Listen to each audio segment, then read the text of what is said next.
कहते हैं, ज्ञान के बिना शक्ति अधूरी है और गुरु के बिना ज्ञान अधूरा। नमस्कार, आप देख रहे हैं भक्ति की कहानियां, जहां कथा नहीं अनुभव होता है। आज की कहानी है कृष्ण और बलराम के गुरुकुल जीवन की। कंस वध के बाद जब मथुरा में शांति लौट आई, तब कृष्ण ने एक ऐसा निर्णय लिया जिसने सभी को चौंका दिया। उन्होंने कहा, अब हमें गुरुकुल जाना चाहिए।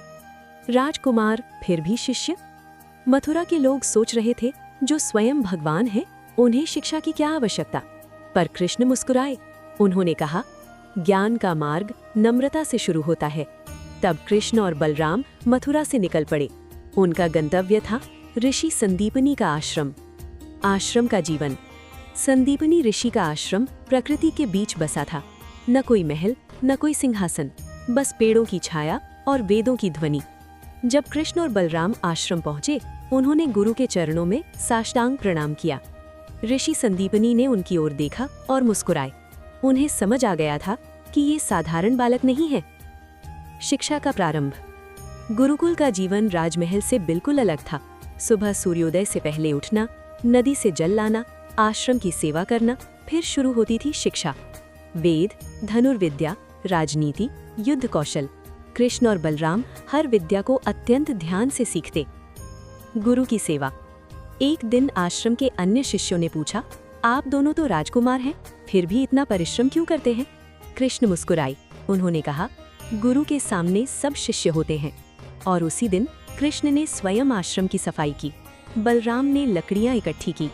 ये देखकर सभी शिष्य प्रेरित हुए। अद्भुत प्रतिभा। कहा जाता है, कृष्ण और बलराम ने सिर्फ 64 दिनों में 64 विद्याएं सीख लीं। संगीत, शास्त्र, धनुर्विद्या, नीति, हर विद्या में वे निपुण हो गए। पर उनकी सबसे बड़ी शक्ति थी विनम्रता। गुरु की परीक्षा। एक दिन संदीपनी ऋषि ने सोचा, क्या ये दोनों सिर्फ ज्ञान में ही नहीं, कर्तव्य में भी श्रेष्ठ हैं? उन्होंने एक कठिन कार्य दिया। उन्होंने कहा, तुम दोनों समुद्र तट पर जाओ और वहां से एक दुर्लभ शंख लेकर आओ। कृष्ण और बलराम तुरंत निकल पड़े। समुद्र का रहस्य। समुद्र के तट पर पहुंचकर कृष्ण ने ध्यान लगाया। तब उन्हें पता चला, एक दैत्य उस शंख को छुपाए बैठा है। वो था पांचजन्य दैत्य।